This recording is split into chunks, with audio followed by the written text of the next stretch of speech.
we are going to start chapter 26, Disowned. Disowned means Miles Hendon is going to lose his inheritance, that means Hendon Hall. So in this passage you will see he lost his everything that he was jubilantly waiting for. Okay, let's look at the summary. Edward is writing a letter to Uncle Hertford to reinstate Miles Hendon and tells that he is in Hendon Hall. However, we see Miles Hendon does not believe this anything. He does not deliver the letter. In the meantime, we see Lady Edith comes and asks Miles Hendon and Edward to leave the premises as soon as possible, because as he says, Hugh Hendon is a merciless master, and during the conversation we come to know that Lady Edith also lives like a prisoner under the shoe of Hugh Hendon. However, Miles Hendon and Edward could not run away because soon officers come and take down them, and they are taken to the prison.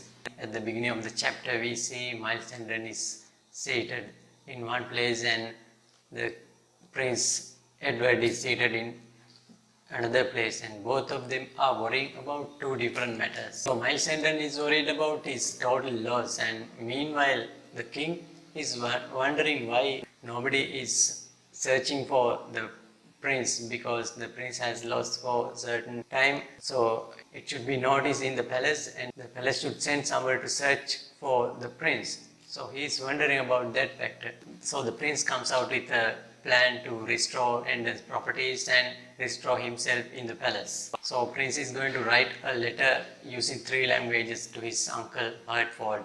By looking at the letter, Lord Hertford will know where about the prince, and he will quickly send reinforcement to restore the prince, and so both of their problems will be solved.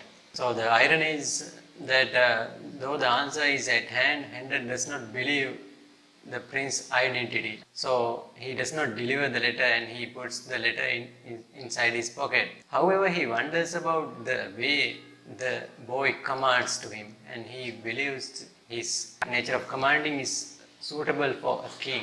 But the irony is he can't see a prince or king out of the boy. The main reason may be the outer appearance. So Miles Hendon is still worried about the fact that Lady Edith refused him and she could not identify him. So he keep on making assumptions, and he assumes that Hugh Hendon might have threatened her to hide his identity. So now in the absence of Hugh Hendon, Miles is going to ask Lady Edith about that. So at the moment Lady Edith appears and she persuades the king and Miles Hendon to leave as soon as possible, because this Hugh Hendon is the owner of that area, so he has immense power over them. Her expressions shows that she desperately needs Miles Hendon to leave the place. That indicates that she has actually identified this person and she is still in love with him. But the irony is Miles Hendon still cannot see that. He is preoccupied with certain ideas in his mind. Because of that, he can't see the true picture. So during the conversation, this information comes out of the mouth of Edith. I have warned you, I must still warn you, to go hence. This man will destroy you else. He is a tyrant who knows no pity. I, who am his fettered slave, know this. She offers some money to bribe the servants and run away. After hearing what she has revealed, Miles could not see the reality, because he is covered with the mist of suspicion and disbelief. However, we see he has no idea to run away. At that moment, officers rush in and take down both of them, because they could not fight that scourge of soldiers. So they are taken to the prison helplessly. So we see the prince, the king's ill fate is continuous, and we see Miles Hendon's ill fate too continuous, because he has come to his place after 10 years. Now he is disowned and he is taken into the custody and he is taken into the prison. This is something like an anticlimax in this story.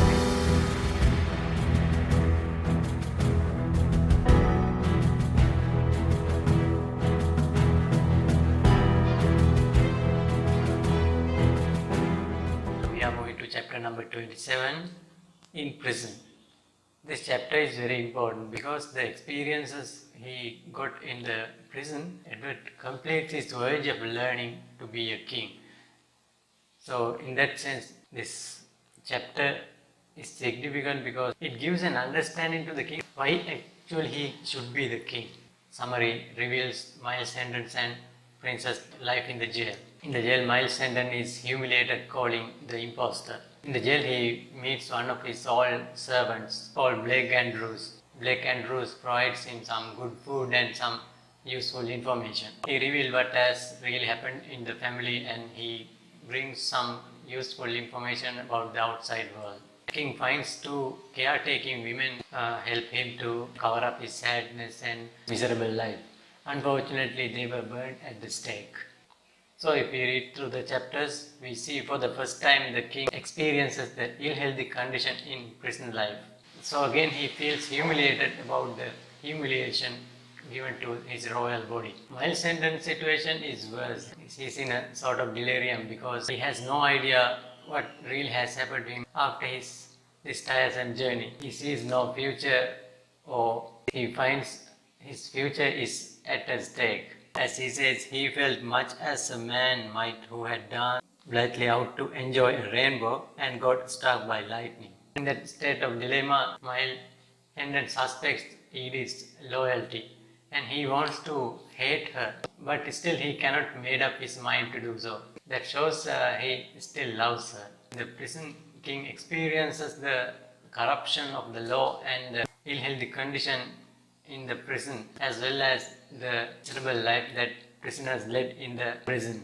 So we see the corruption of law that for a bribe, jailer had furnished liquor to some of the prisoners. Further, king sees how prisoners are treated inside the prison. So he sees a man attack a woman and nearly kill her by beating her over her head with his manacles. And we see the jailer restored peace by giving the man sound clubbing about the head and the shoulders.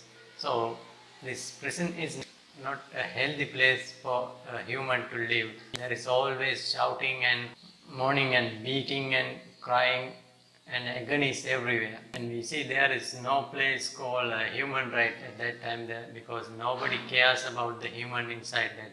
We see the wounded people are mourning and yelling and nobody cares about them. Further, it says that the symmetrical violence undergoes and unleashed upon the prisoners in the prison.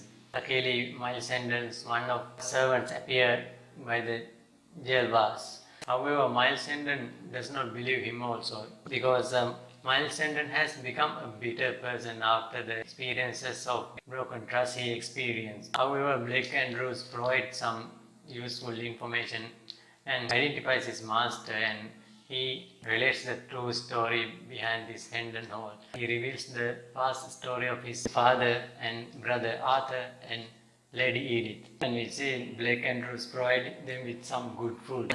Hendon reserved the dainties for the king. Without them, His Majesty might not have survived, for he was not able to eat the coarse and rich food provided by the jailer. So Miles Hendon always reserved the good part of the food on behalf of the king. So that shows his unshaken loyalty and how much he cares for the young boy, because he doesn't know this is the king.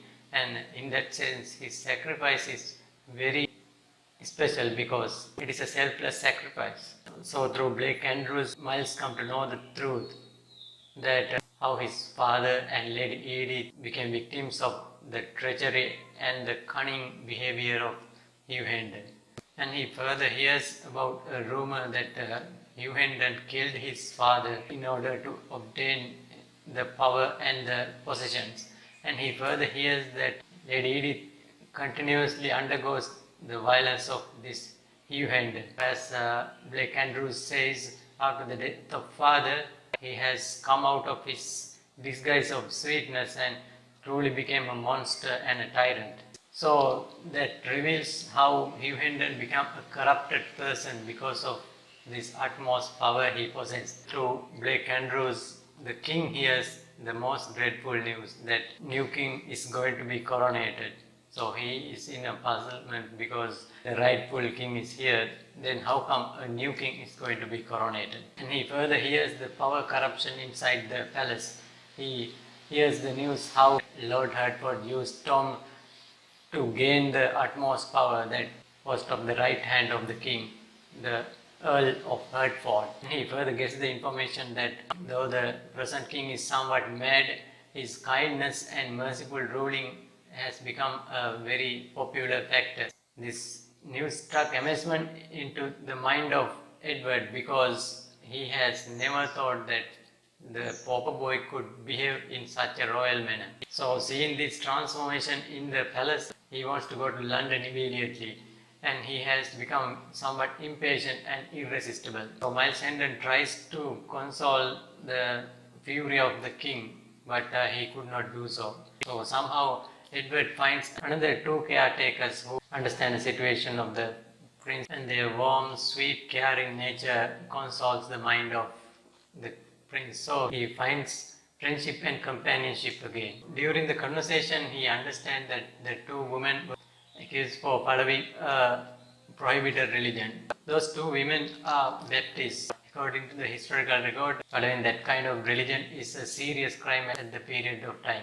Women seem to know that their fate is not going to be good, but they do not reveal it because it might upset King Edward, so they don't reveal it to the disturbed king. So in this page we see that Twain used foreshadowing technique to reveal that Prince is going to experience his most dreadful moment in his life. He uses the changes in environment to predict that something is going to be bad. If we see it in the text, a light snow which had fallen during the night whitened the great empty space and added to the general dismalness of its aspect. Edward sees that two women are bound into a stake and they are going to be punished. So suddenly Edward understands that he cannot save them, and he understands his vulnerability though he is the rightful king. So as he says, it is strange, so strange that I, the very source of power in this broad realm, am helpless to protect them.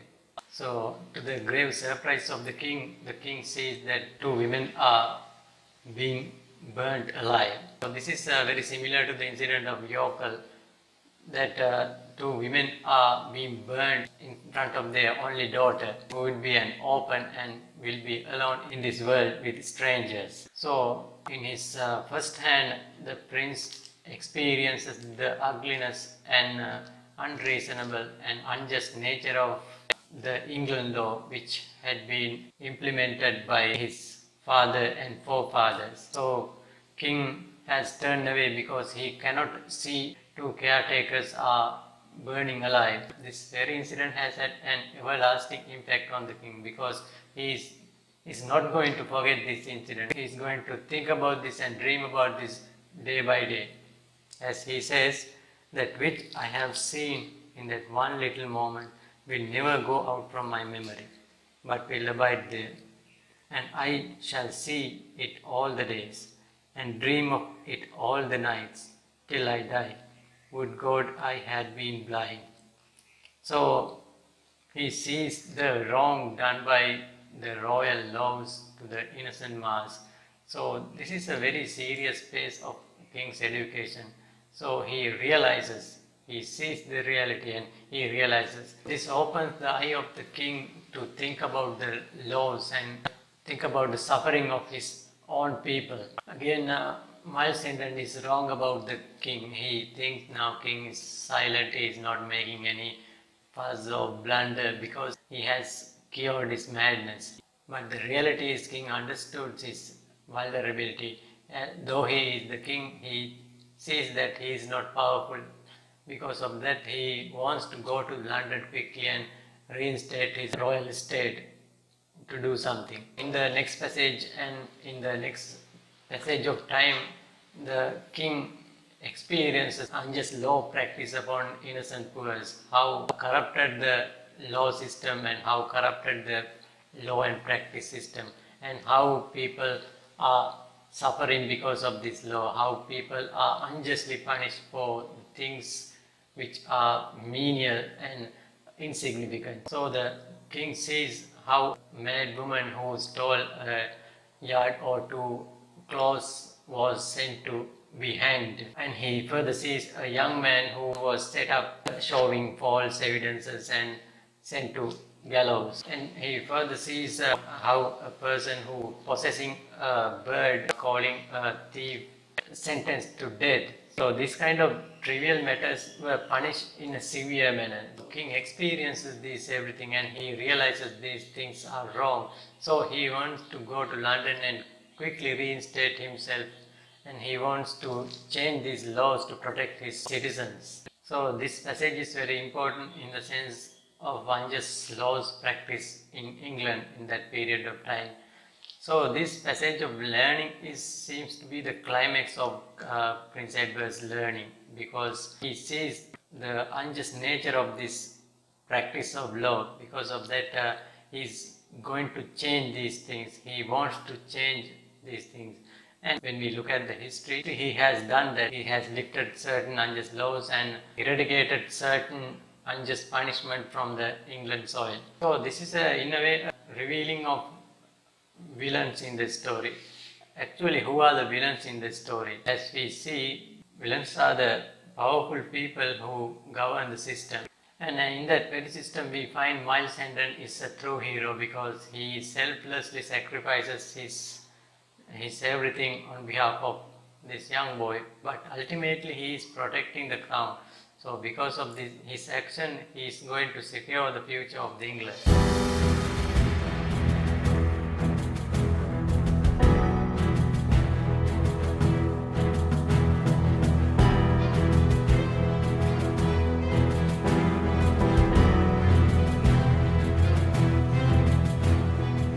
So we are moving to chapter 28, the sacrifice. So whose sacrifice it is? It is about the sacrifice of Miles Hendon. He sacrifices his everything, his honor and his blood and everything on behalf of the young boy who is claiming that he is the king. So if we take a look at the summary, Miles is punished at the stake and being humiliated. Edward gets angry by looking at that and he tries to defend Miles Hendon. Because of this protest, he was due to get 6 lashes. So here also Miles Hendon come to rescue and he is ready to take lashes on behalf of the prince. And the king is moved by this selfless sacrifice of Miles Hendon. On the spot, he promotes Miles Hendon as the Earl of England. So this Hendon's selfless nature is admired by everybody. Because of that, he is considered as a hero by the outlaws and the other prisoners. So at the beginning of the chapter, we see Miles get the punishment calling he is a sturdy vagabond, and he was sentenced to 2 hours at the pillory upon humiliation. However, the corrupted nature of law is again visible in the trial, because the important factors like his hereditary ownership or his relationship with Hugh Hendon, they were not considered as important matters. So it is clearly visible according to whose wishes this punishment is going to be given. So we can clearly see that Hugh Hendon is behind all of these things. So he is given the punishment. By looking at this punishment, the king becomes furious because his only friend is being humiliated in front of a mass. King could not bear that. He tries to interfere, but that makes the things worse. He is going to be given half a dozen of lashes upon interfering in the law matters. So again, in this time also, Miles Hendon comes to the rescue of the prince. He is going to get the lashes on behalf of him. Because he is going to get the lashes, the penalty becomes double. Now he is going to have dozen of lashes. So this bravery and selfless love and devotion towards him is touched by the prince, and he promises that he would not forget the sacrifice that Miles Hendon made. The prince writes these things in golden letters in his heart. Like this, brave good heart, he said to himself, this loyal deed shall never perish out of my memory. I will never forget it, and neither shall they. Seeing the bravery and the generosity shown by Miles Hendon, even the mobs and criminals start respecting him. So Hugh Hendon's plan is not going to work, because he wanted to humiliate Miles Hendon and send him away, banish him away. But something upside down happened because he is respected and he is recognized by the society as a brave and generous person. This is going to be helpful for him in the future. On that very place, King promotes Miles Hendon to the earlhood. But the irony is, Miles Hendon does not believe this. However, Miles Hendon sees and feels the love inside Edward towards him. So, this creates an everlasting bond between Miles Hendon and Prince Edward. There, Miles Hendon promises to himself that he is even ready to die for this boy. At the end of the chapter, we see victimizers become saviors and criminals become heroes. So it's a complete turnover, and it is a positive thing in the pace of their life because they have been facing tremendous challenges and tremendous hardships. So this might show that their life is going to be positive after this one. This chapter says that Miles Hendon is the perfect bodyguard, perfect body servant for the king. Edward also loves him and he promises these sacrifices would not go unrewarded. So Miles Hendon is promoted to the most powerful person in the country, that is right hand of the king, most powerful person after the king.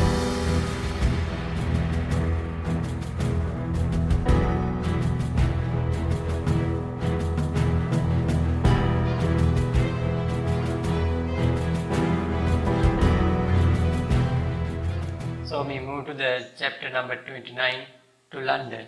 So this chapter is a decisive moment in the story because the king is moving to London again. The reader expects that there can be a twist in the play. So we'll see what will happen. This small chapter is about their journey from jail to London. So at the very beginning we see both of them were released with honor and respect. So Miles Hendon is thinking of his future plans. So he thinks of going to London and meet this merciful, and we further see that he has a connection with Humphrey Marlowe. The pieces of puzzle are gathering one by one, showing their relationship, and we are close into the final picture. However, the irony is that Miles Hendon is with the king. The king has already solved his problems and made him the most powerful person in the country. However, he does not see that. But we see his instincts are guiding him to the correct way, that to the city of London. So they have moved to London without any trouble.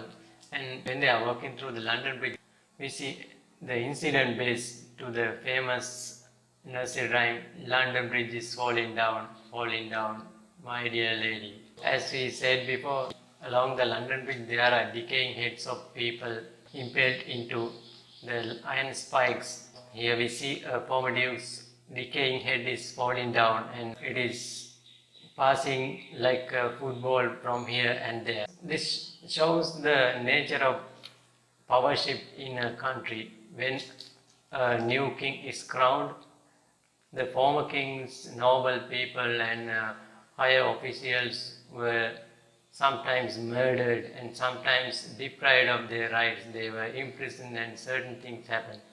So this shows corrupted cycle of power and power shift. So this fallen decaying head can be taken as a symbol of change in the ruling system. We see again Miles Hendon and King Edward are separated because there was a street fight on the London Bridge and it was swelled into a riot. So we see in this chapter on the arrival of Miles Hendon and the prince, the city is undergoing a huge transformation. A new king is going to be coronated. New head is going to be govern the country. So people are very happy and they are very hopeful about this transformation from the reign of blood to reign of mercy and kindness. So they are enjoying and celebrating it with mad frenzy. It is time to sit back and enjoy what is going to happen in the future. Let's see what will happen in the next chapter.